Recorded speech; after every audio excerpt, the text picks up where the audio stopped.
Okey, Assalamualaikum. Hari ini 31 hari bulan Ogos, hari ulang tahun kemerdekaan Malaysia. Okey, jadi petang ni kita nak jalan-jalan di sekitar Bandar Hilir untuk mengimbau kembali sejarah kemerdekaan negara kita.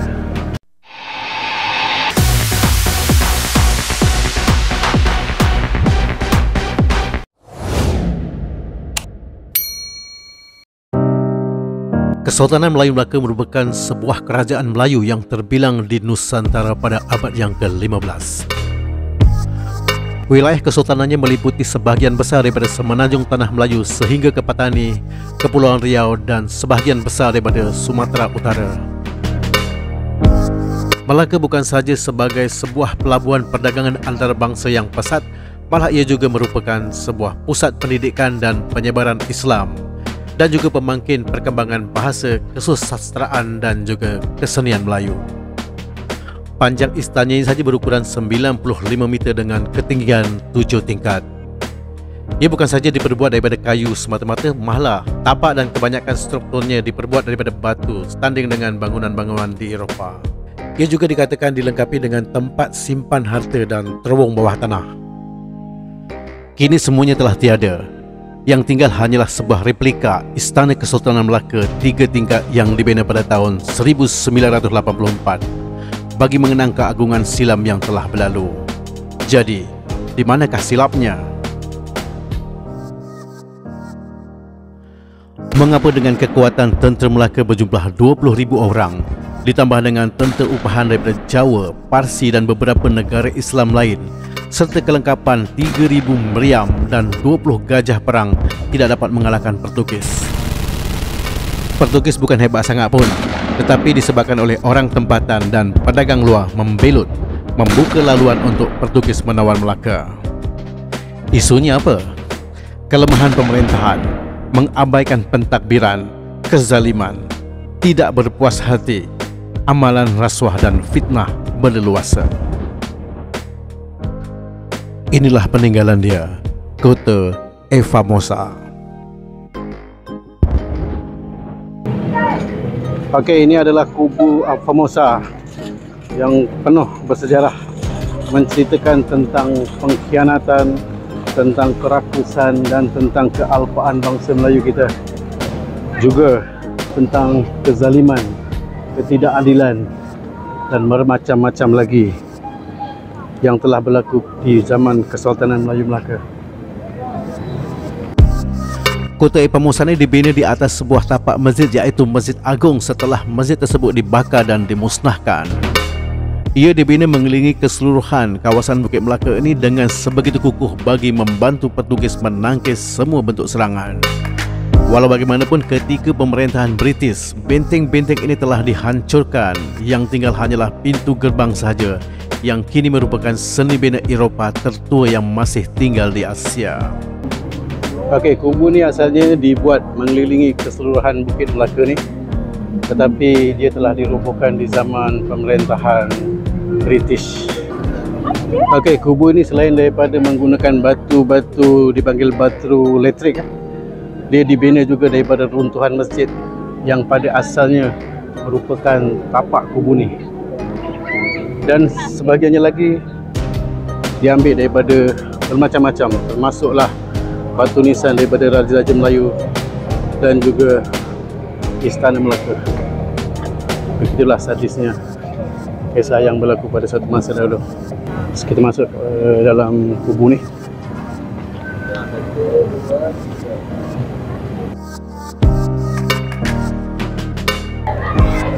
Ini adalah keadaan dalam kubu ni.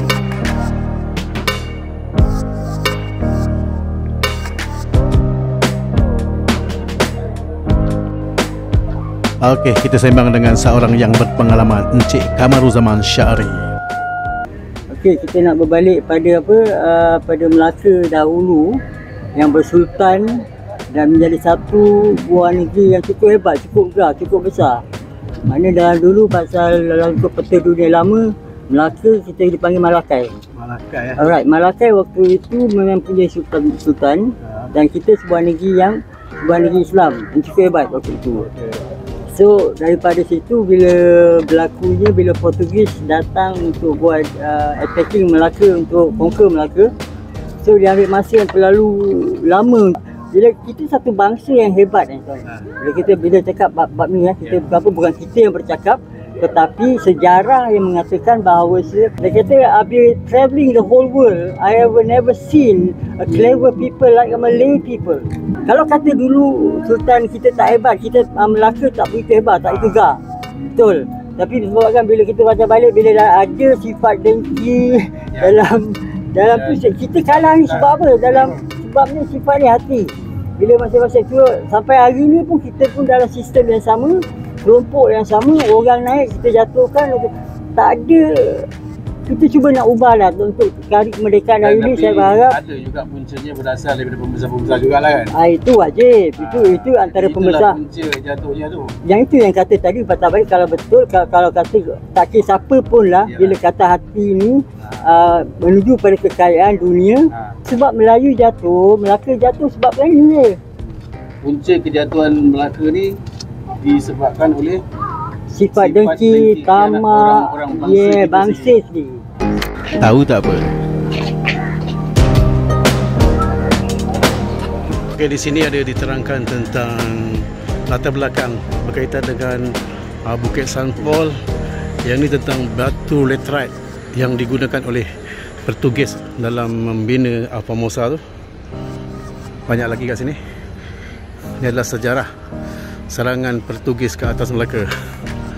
Yang ni pula adalah serangan Belanda ke atas Melaka. Jadi bagus kalau kita panggil anak-anak kita untuk datang ke sini ataupun untuk mempelajari sejarah. Okey, kita naik ke atas Bukit Melaka ni.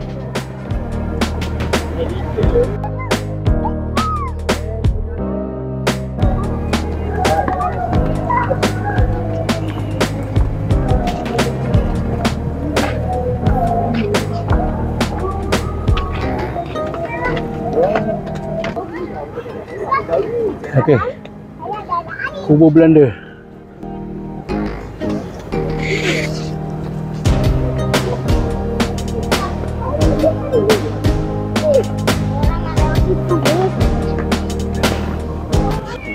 Okey, ini adalah sebahagian daripada perkuburan Belanda di zaman penjajahannya. Di bawah sana adalah merupakan replika Istana Melaka yang dibina pada tahun 80-an.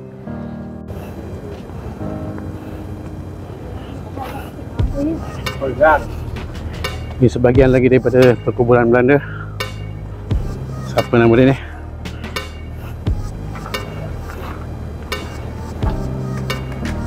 Nama Belanda.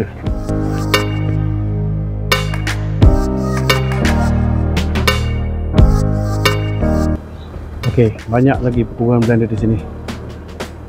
Yang tak ada perkuburan Kesultanan Melaka. Semua telah dihancurkan oleh pihak Portugis.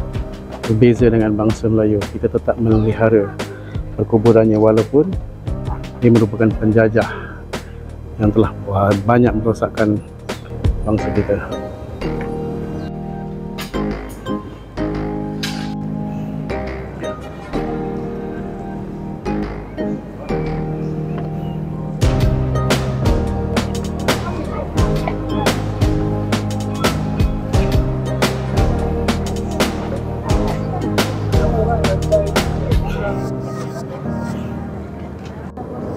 Okey, ini adalah pemandangan daripada Bukit Melaka. Di sana kita boleh nampak oleh Diin. Okey, di sebelah ni Tameng Sari. Okey, jalan menunggu ke Kota Laksmana dan seterusnya kita akan sampai ke Pantai Kelebang lah, tapi tak nampak, jauh sangat Pantai Kelebang. Okey, sekarang kita berada di Bukit Sampol ataupun nama asalnya Bukit Melaka. Di sinilah tempat asal istana Kesultanan Melaka. Namun bila Melaka jatuh ke tangan Portugis, tempat ini telah bertukar nama sebagai Mary Hill ataupun Bukit Mariam. Masa Belanda tempat ini telah ditukar kepada Bukit Sampol sampailah sekarang. memang ada usaha-usaha untuk menukar balik tempat ni kepada Bukit Melaka. Tapi itulah orang Melayu kan.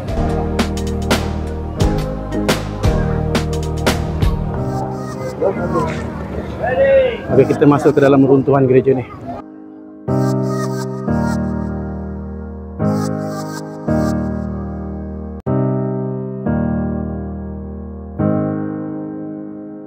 Gereja tanpa bumbung.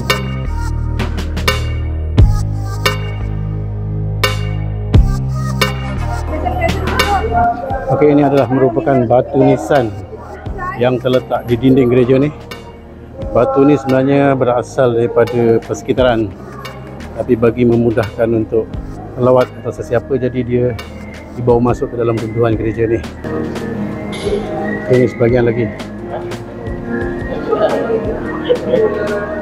Sejarah mengajar kita menjadi. Dalam ni mana ada? Meninggal pada 27 Mei 1644. Zaman Belanda. Nampak macam perigi. Tapi ini bukan perigi ya. Ini adalah bekas makam kepada Francis Xavier. So dia punya mayatnya telah dibawa ke Gua India. Kita tengok dalam apa dia. Okay, siapa-siapa yang nak mencampakkan duit boleh campakkan di dalam ni. Tak tahu apa tujuannya.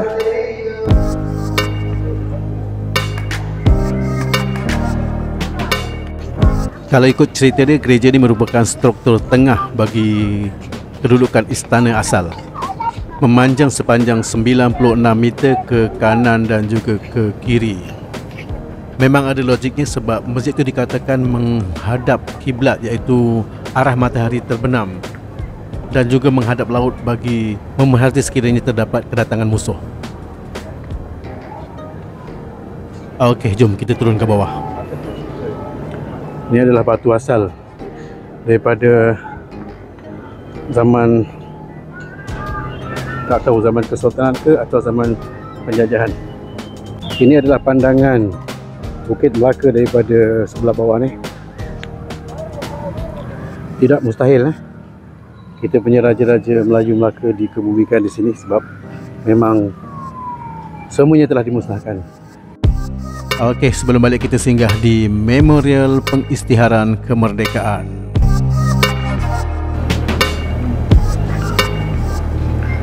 Di sinilah tersimpannya semua dokumen berkenaan dengan kemerdekaan negara kita, termasuk juga dengan dokumen-dokumen berkaitan dengan Kesultanan Melayu Melaka, sehinggalah kita mencapai kemerdekaan pada tahun 1957. Okey, di sebelah bangunan ini merupakan satu, dulunya adalah Padang Bandar Hilir ataupun sekarang dipanggil Dataran Pahlawan. Ia merupakan satu yang bersejarah bagi kita, disebabkan di sinilah Tengku Abdul Rahman pada 20 hari bulan Februari 1956 membuat pengisytiharan di hadapan 100,000 rakyat Malaysia sebelum membuat pengisytiharan semula di Padang Kelab Selangor. Di Bandar Hilir ini jugalah bendera pertama Union Jack diturunkan. Okey, inilah dia Bandar Hilir, Padang Bandar Hilir, di mana pengisytiharan kemerdekaan dibuat oleh Tengku Abdul Rahman. Tapi sekarang dah tak nampak dia punya bentuk asal padang tersebut, disebabkan dia telah berubah sepenuhnya. Itulah harga pembangunan yang perlu kita bayar. Jadi kalau suatu hari nanti anak cucu kita tanya, di manakah pengisytiharan kemerdekaan dibuat? Sama juga kalau kita tanya sekarang, di manakah letaknya makam Kesultanan Melayu Melaka? Wallahu a'lam bishawab. Okey, itu saja untuk kali ini. Kepada anda yang telah menonton video ini, harap dapat like, komen, share dan subscribe. Assalamualaikum warahmatullahi wabarakatuh.